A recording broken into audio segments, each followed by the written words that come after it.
It started as something almost sweet. Ethan had just turned 6, his voice still carrying that soft, unsure cadence of a child learning how words fit together. He'd sit cross-legged on the living room carpet, toy trucks scattered around him like a miniature construction site, and talk in a low, animated voice to someone. At first, I chalked it up to a typical childhood phase. Every kid has imaginary friends, right? Hell, when I was his age, I'd had one too, a superhero named Captain Green who could fly me out of trouble. But Ethan's friend was different. The first time I heard the name, it was just a murmur between sounds of rolling toy wheels. "Don't do that, Mr. Red," Ethan giggled, looking at the empty spot across from him. I glanced over from the couch where I was scrolling on my phone. "Mr. Red, huh?" I asked, smiling. Ethan froze, mid-laugh, and his eyes flicked to me in a way that felt guilty. "He's just silly," he said quickly, returning to his toys. That should have been the end of it. But it wasn't. It escalated in subtle ways. A week later, I caught him whispering into the corner of his closet.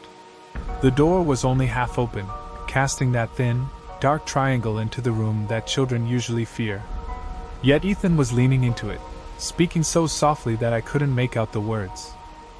When he saw me watching, he straightened, blinked like he'd been pulled from a dream, and muttered, "Mr. Red was telling me a secret." That night, as I tucked him in, I tried to play along. "So, what's Mr. Red like?"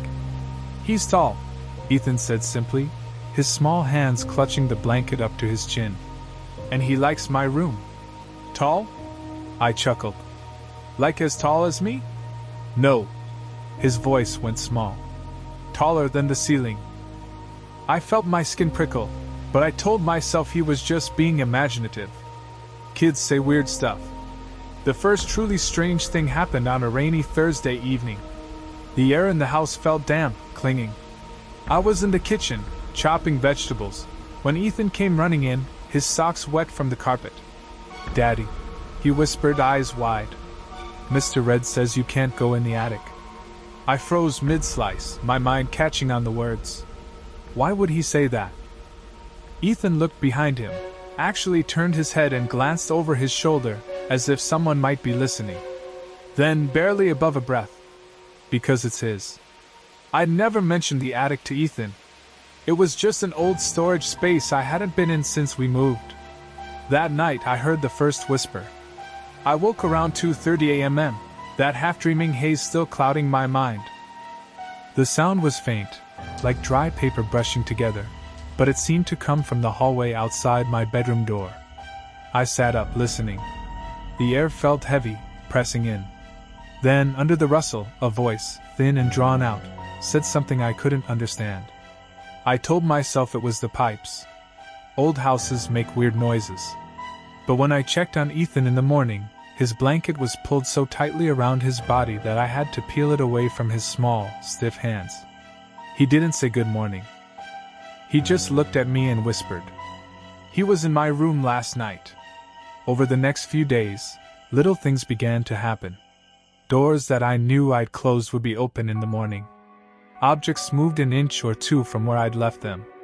Once, I found Ethan's crayons arranged in a perfect spiral on the kitchen floor. And always, Ethan would be smiling a little too much, like he was in on something I wasn't. But the real change came the night I decided to test something. It was late, and Ethan was brushing his teeth. I stood behind him, leaning in the bathroom doorway, and said casually, "Hey, buddy, where is Mr. Red right now?" Ethan stopped mid-brush. For a moment, he didn't answer. Then he looked up, not at me, but into the mirror.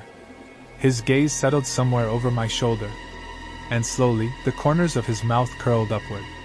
"He's behind you." That night, I woke again to the sound of whispering. Only this time, it was clearer. The voice was low, masculine, but stretched in an unnatural way, the syllables drawn like taut wire. I couldn't make out the words at first. My chest felt heavy, as if the air itself was thick. Then I realized it wasn't coming from the hallway. It was coming from under my bed. I didn't move. I lay frozen, staring at the ceiling, listening to that slow, deliberate murmur. I told myself, don't look, don't look, don't look, but curiosity was pulling at me, clawing at my resolve. I leaned over the side of the bed just enough to glimpse the dark space beneath. Empty. But the whispering didn't stop.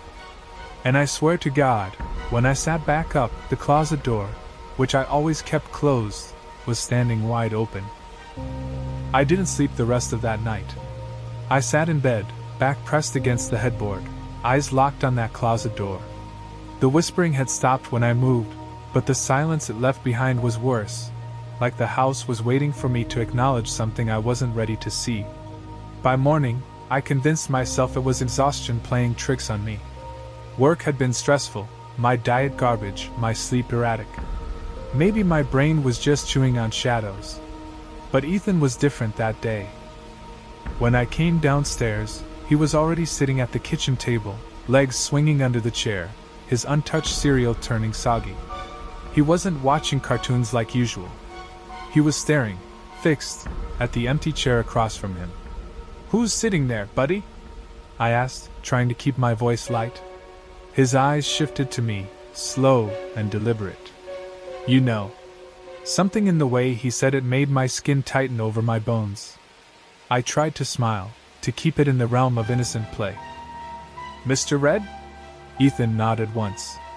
Then, spoon still in his hand, he whispered, not to me, but to the chair. "He heard you last night." The rest of the day, I couldn't shake that. "He heard you last night." Heard me do what? Breathing? Thinking? That night, I left my bedroom door open. I told myself it was to hear if Ethan had a nightmare, but in truth, I was listening for the whisper again. It came at 3:11 a.m. This time, I recognized it immediately, dry, deliberate, male, and wrong. The way a voice sounds when it's been left in the dark too long. It wasn't a stream of random words either. It was speaking. Directly. To me. "James." My name, stretched and hissed like the sound of steam escaping a crack in metal. I sat up slowly, every muscle in my body rigid. My pulse was a thunderclap in my ears. "You shouldn't look." My mouth was dry. I wanted to call out, to tell it to get out, but I couldn't force the words past my throat. Then, from the hallway, I heard the creak of Ethan's door opening. I was out of bed in seconds, feet silent on the carpet. I leaned into the hallway and saw him, my son, standing barefoot in the dim light. His eyes were open, but glassy, unfocused. "Ethan?" My voice cracked. He turned his head toward me, slow as molasses. "Mr. Red wants to show you something." My heart was in my mouth. "It's late, buddy. You should." And then, from behind him, the closet door in his room moved. Just an inch. Enough to let out the smell of damp earth. I rushed forward, scooping him up. His small body was ice cold against my chest. He didn't resist, didn't even blink, just stared over my shoulder the entire way back to my room. I locked the door. Sat on the bed with him until morning. By daylight, he was back to normal, or at least, pretending to be. He acted like nothing had happened. But I noticed something new, a faint red smudge just beneath the collar of his pajama shirt. Like a fingertip mark. Over the next few days, the house seemed wrong. The air always felt just slightly too cold. I'd hear faint knocks from inside the walls. Twice, I caught movement in my peripheral vision, a tall, thin shadow that vanished when I turned. Ethan's behavior grew stranger. He'd disappear into his closet for long stretches. Once, when I opened the door to check, I found him sitting cross-legged in the dark, smiling faintly at nothing. "He says you don't believe," Ethan murmured without looking at me. "That makes him angry." I started sleeping with the lamp on. The night the whispers came back, they were closer, no longer muffled, no longer hesitant. They were at the side of my bed. I lay perfectly still, every nerve burning. "James." I could feel the air shift, as if something leaned toward me. "Why do you keep closing the door?" My chest constricted, and I realized it wasn't my bedroom door it meant. It was the attic. The next day, I tried to put my foot down. "No more talking to Mr. Red," I told Ethan. "He's not real, and I don't want you pretending he is." He tilted his head, as though he were listening to someone else entirely. Then, in a voice that wasn't his, lower, rasping, he said, "You should tell him yourself." I grabbed him by the shoulders, shaking him more than I meant to. His pupils were huge, swallowing the color of his eyes. I let go instantly, guilt and fear flooding me. He smiled faintly. "Too late," he whispered. I told myself I wasn't going up there. I told myself nothing good waits in that attic. But telling myself didn't matter. By the third night after Ethan's strange voice, the whispering wasn't confined to my bedroom anymore. It followed me. In the kitchen, while I made coffee. In the bathroom, when I showered. Always faint, always just far enough that I could pretend it was the wind. Except wind doesn't say your name. And by the fourth night, it wasn't faint anymore. It was raining hard that evening, the sound hammering on the roof, making the whole house feel smaller. Ethan had gone to bed early without me telling him to, which was unsettling in itself. I sat on the couch, pretending to watch TV but hearing nothing except the thud, thud, thud above me. It wasn't like footsteps. It was too slow for that. More like something heavy shifting its weight. The attic. When I finally stood and grabbed the flashlight from the kitchen drawer, I was trembling so badly I nearly dropped it. I moved through the hallway, passing Ethan's closed door. I hesitated, listening. His voice was there, soft, almost humming, speaking to someone I couldn't hear. I swallowed hard and went to the pull string in the ceiling. The ladder creaked as it unfolded, the smell of dust and mildew drifting down in a stale wave. The moment my head breached the attic opening, the beam of my flashlight caught something that stopped me cold. Footprints. They weren't mine. And they weren't Ethan's. The dust had been disturbed in long, deliberate strides, each print oddly elongated, as though the toes tapered to points. I climbed up, my breath shallow. The attic was larger than I remembered, the corners lost in darkness. My flashlight cut a narrow path through the dust motes, landing on old boxes, a broken chair, a moth-eaten blanket draped over something tall. Something about that blanket made my stomach knot. I approached slowly, the wood creaking under my weight. My fingers brushed the fabric. It was damp, colder than the air around it. I pulled it away.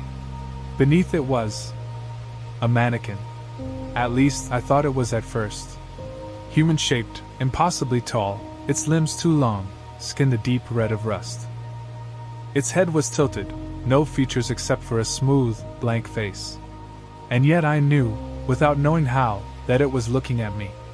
I stumbled back, my flashlight shaking in my hand. That's when the voice came, not from behind me, not from the shadows, but from the mannequin itself. "James." My knees nearly buckled. "You've been keeping us apart." Its head moved then, an inch, a twitch, the sound of its joints bending like what rope pulled taut. "Ethan likes me. He understands." I tried to speak, but my throat closed. "Do you?" it asked. I turned and nearly tripped over a box in my scramble to the ladder. I didn't look back until I was halfway down. It was standing at the edge of the opening now, its head tilted too far to the side. Watching. I slammed the ladder shut, my heart pounding so violently it hurt. I leaned against the wall, gulping air. And then Ethan's bedroom door creaked open. He stepped into a hallway, eyes glassy, bare feet leaving faint damp prints on the wood floor. "Mr. Red says you shouldn't have done that," he murmured. "Ethan, we're leaving," I said, my voice shaking. "Get your shoes. Right now." He didn't move. Didn't blink. "He's already here." The air in the hallway grew heavy, a faint, sour smell creeping into my lungs. Behind Ethan, his closet door swung open on its own, the darkness inside somehow deeper than the unlit hallway. A sound came from it, like something dragging itself forward. And then, from inside that blackness, I saw it, two impossibly long hands curling around the doorframe. I think part of me wanted to grab Ethan and run, but my body wouldn't move. my chest locked, my feet rooted. "Do you see him now, Daddy?" Ethan asked, smiling faintly. And in that moment, I realized something. He wasn't asking me to believe. He was mocking me for finally believing. The hands tightened on the doorframe, and the whisper came again, closer, more intimate than it had ever been. "Now we can talk." The voice was inside the hallway now. I didn't hear it approach. It was just suddenly there, brushing the edges of my mind like cold fingertips. "Now we can talk." I finally moved, stumbling forward, yanking Ethan into my arms. His body was rigid, head turned toward the closet even as I pulled him away. "Stop it," I hissed through my teeth. "Leave my son alone." The air rippled, not visibly, but in the way it pressed against me, damp and heavy, as though the house itself had drawn a deep breath. "You've already let me in," Mr. Red said. "I've been here longer than you think." I backed toward my bedroom, every step slow, my eyes fixed on that black doorway. Ethan didn't struggle, but his small hands were clenched tightly against my chest, almost holding on to me, though his gaze never left the closet. "He wants to stay with me," Mr. Red continued, his tone disturbingly calm, conversational, as if we were sitting across from each other at the kitchen table. "It's lonely up there. In the dark. I need someone who can see me. You're not taking him." My voice cracked, the words spilling out in ragged gasps. A long pause. Then, softly, "I already have." The sound that followed wasn't footsteps, it was something pulling. Flesh? Fabric? The slow scrape of something too large to move easily in the space it occupied. I slammed my bedroom door and locked it, pressing my back to the wood. The whisper came right through it. "James." A long, shuddering inhale. "He's been telling me about you. How you leave him alone. How you don't listen when he talks about the dark. How you don't believe." I wanted to shout that's not true, but part of me knew he wasn't lying entirely. I had dismissed Ethan's stories, ignored the little warnings. "You've made him feel invisible," Mr. Red murmured. "So I showed him what it's like to be seen." Ethan stirred in my arms then, his voice soft, almost pleading. "Daddy, please. He's my friend. Don't make him mad." The words tore something in me. This wasn't just fear anymore, it was guilt, twisting deep. I knelt, setting Ethan on the bed, holding his face in my hands. "Look at me, buddy. I love you. I'm not letting anything happen to you, okay?" He didn't nod, didn't blink. Just whispered, "Then you should say yes." "Yes to what?" "To going upstairs." The floorboards beyond the door groaned, slow and deliberate. "You'll understand when you see," Mr. Red said. "He's been waiting to show you." I felt something then, a pull, not physical, but deep in my chest, like a thread being tugged upward toward the attic. My knees wavered. Ethan's small hand slipped into mine, his fingers cold as stone. "Come on," he said. I should have resisted. I should have fought. But some strange logic had already rooted in my mind. If I go, maybe I can end this. Maybe I can get him back. The lock clicked open on its own. The door eased forward an inch, the hallway beyond impossibly dark despite the glow from my lamp. The attic ladder was already down. Ethan went first, climbing without hesitation. I followed, my flashlight beam trembling across the dust. When we reached the top, the attic didn't look like it had before. The clutter was gone. The walls seemed farther away, the ceiling higher. And the air, God, the air was thick, wet, smelling of rust and earth. In the center stood Mr. Red. Now that I saw him fully, there was no mistaking. He wasn't a mannequin. His body was impossibly tall, skin like dried blood stretched over thin, twitching muscles. His arms were too long, ending in narrow hands tipped with black, pointed nails. The featureless face tilted toward me, though I felt the weight of his gaze. Ethan walked right to him, stood barely to his knee, looked up, smiled. "He said you'd understand," Ethan said. Mr. Red's head twitched once, twice. and then the smooth surface of his face shifted. A mouth began to open where there hadn't been one, slowly tearing into existence, lipless and wide. From it came the voice, no longer a whisper, but something heavier, more human. "Give him to me, James. I can take better care of him than you ever could. Give him to me, James." The words slid through me like cold water in my veins. I couldn't move. Couldn't think beyond that sickly, sinking knowledge that Mr. Red wasn't asking. He was telling me what was already going to happen. Ethan's hand slipped from mine. He took another step toward him. My flashlight shook in my grip, the beam trembling across that towering body. Mr. Red didn't flinch at the light. He didn't need to. The way he loomed, impossibly tall beneath the attic's pitch, made me feel like I was shrinking just looking at him. "I feed him," Mr. Red said. "I listen. I make him important. You don't care about him." I spat, but it came out weak, brittle. The mouth widened, those lipless edges tearing just a little farther. "You didn't either." "Not enough." Ethan turned then, and my stomach dropped. His face, it wasn't wrong, exactly, it was just too calm. Too still. His eyes had the same glassy sheen I'd seen when he stood in the hallway, as if the boy I knew was somewhere deep behind them, watching through thick, dirty glass. "Daddy," he said, "he's not bad. You just don't know him yet." "Ethan, I do know him," I said, my voice breaking. "And I know he doesn't love you like I do." Ethan's small brow furrowed. "Then why are you scared of him?" "Because he's going to take you from me. Because he's already started." Mr. Red took a step forward, and the attic floor groaned under his weight. His long, rust-colored hand reached down, not to snatch Ethan away, but to rest, almost gently, on his shoulder. "Let him come with me," Mr. Red said. "He'll never be alone again. Isn't that what you want?" The pull in my chest returned, stronger now, like invisible fingers wrapping around my heart and squeezing. I staggered back a step.